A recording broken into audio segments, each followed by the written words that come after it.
You know that we knock 'em down. Yeah, we know we. Adonis Superman Stevenson is what he goes by.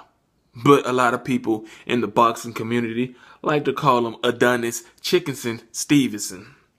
And rightfully so. He returns this Saturday night in a rematch against Andrjez Fonfara from 3 years ago, where he had to get off the canvas to win a unanimous decision in a fight that he was dominating. So let's look at Adonis Stevenson, the fighter. Very good fighter. Very explosive, very powerful. He's a southpaw. He's in his mid-30s. He's very athletic, though. And we thought that once he shocked Chad Dawson by stopping him in the second round, that he was going to go on to do major things in the light heavyweight division. But he said, no, I'm not going to do that. He fought Tony Bellew, who's a very good fighter.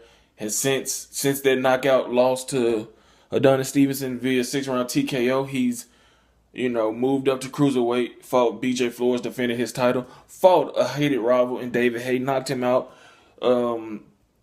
shockingly, but it was with the assistance of a torn Achilles tendon that David Haye was fighting with. But nonetheless, he still has challenged himself and proven that he's a very good fighter. You look at Chad Dawson. Chad Dawson hasn't been the same since getting knocked out. He lost to Fonfara in a fight that he was winning, and he lost in the last round, 10th round TKO. And you look at Fonfara. Fonfara has fought Joe Smith Jr., got knocked out in the second round.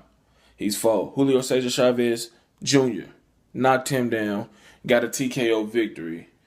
Fought Chad Dawson, came back from behind to, TKO bad Chad Dawson to get himself in this position of a rematch. And you look at who Adonis Stevenson has fought since winning the title from Dawson. He fought Fonfara. He fought Saki Obika. Yes, Saki Obika from the Contender. Yes, Saki Obika, who got off the canvas to defeat Jadon Codgerton in the Contender championship bout. The guy, Saki Obika, who's fought Mikhail Kessler. I think Joe Calzaghe, if I'm not mistaken. Andre Ward. He's fought some of everybody. He's been around the game for a long-ass time. And he fought him, last year, a couple years ago? Pathetic. Understand he fought Tommy Kropinski, his mandatory. Blew him away. He fought Thomas Williams Jr., his mandatory. Blew him away. But he struggled a little bit in that fight. He thought he had a deal with Sergey Kovalev, but something happened. Whether he pulled out, Kathy Dude pulled out, regardless, it didn't happen. He jumped from HBO to Showtime, assuming that he also had a deal with Bernard Hopkins. But that fight never came to fruition, as Bernard Hopkins jumped back over from Showtime to HBO to face the then feared Sergey Crusher Kovalev. And that tells you everything you need to know. A 48-year-old Bernard Hopkins is willing to avoid you to go face Sergey Kovalev. He's willing to do something that you're not willing to do. Adonis Stevenson is one of the most fraudulent champions in recent time. He brags, he boasts, he does this, he does that. He calls people out, calls Ward out, he calls Sergey Kovalev out. But we really know he doesn't want that fight. He doesn't want that fight, because if he did, he would go to Al Heyman and say, Al, make the fight. Because we know that HBO and Showtime, it's hard as much as they don't like each other, they can't come out. They can't come to an agreement. Or Showtime or HBO will welcome one of the other networks' fighters on if it makes sense to them, whether it's through mandatory or they can kind of swallow pride and negotiate a fair deal that's beneficial to both of them. We've seen it with Canelo. We've seen it with John Molina, Terrence Crawford. So don't use those excuses. And we're still waiting on a big fight for Adonis Stevenson to be involved in. He hasn't even fought John Pascal or Lucien Boutte. And now he has a mandatory that I don't think he's eager to face, and Alvarez, who is going to be on the undercard against John Pascal. He's challenging himself. Alvarez is. Everybody in the light heavyweight division has tested themselves except Adonis Chickenson Stevenson. Yes, he defeated Chad Dawson. Okay, but once he's got that title, he's been holding that title hostage. And like I said, he's one of the top 3 light heavyweights in the world. But when will he prove it? You got Bearded Beef, you got Joe Smith Jr., you got Fonfara, who he gonna fight again? You got Ward, you got Kovalev, you got Barrera, you got Pascal, you got Alvarez. It's a lot of guys in the light heavyweight division that we would love to see him fight. Then you got incoming guys like Badu Jack, who I wouldn't be surprised if he got that shot at Adonis Stevenson sometime later this year or early next year.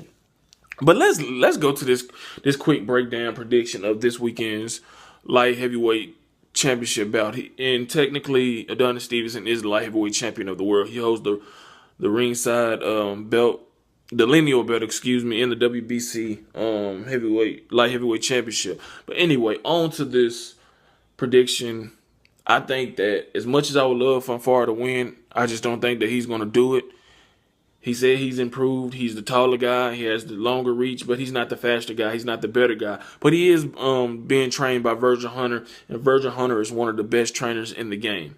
So if he could establish his jab, keep Adonis, respectful of his power, keep him on the end of his jab, keep the fight in the middle of the ring, and kind of make Adonis use energy, because Adonis does get tired, and he can, gas out if you fight the right fight. If you apply the right amount of pressure, to him, he can get wild in there, but he's so damn explosive. I don't see Fonfara winning this fight. Stevenson just has to do what he does best. Use his jab, his right jab, to come behind it with the straight left. He is very, very powerful, and I expect him to win this fight by KO or a decision. I'm going to go with 8th round KO. I think it'll be a good fight, but too much skill, too much power, too much athleticism for Fonfara to deal with, especially 3 years later, him being in some battles. But I think he puts up a valiant effort, but comes up short in his second attempt to get revenge on Adonis Stevenson. So there it is. Adonis Stevenson retains his lineal and WBC heavyweight title by 8th round KO over Andrjez Fonfara. But that doesn't mean, Adonis, you're not a chump, because you are a chump. You're one of the laughing stocks of boxing. Definitely the coward of the light heavyweight division. Hopefully you man up and, step up and fight the winner of Kovalev Ward 2 somehow, some way. But if you like this video, give it a thumbs up. Subscribe to Colossal Boxing Talk. Drop those comments in the comment section below. Let me know what you think about this video. And do you agree with me that Adonis Stevenson is a duck artist? Follow us on Twitter at Colossal CBT. Hit that like button on our Colossal Boxing Talk page. Until next time, I'm out. Peace.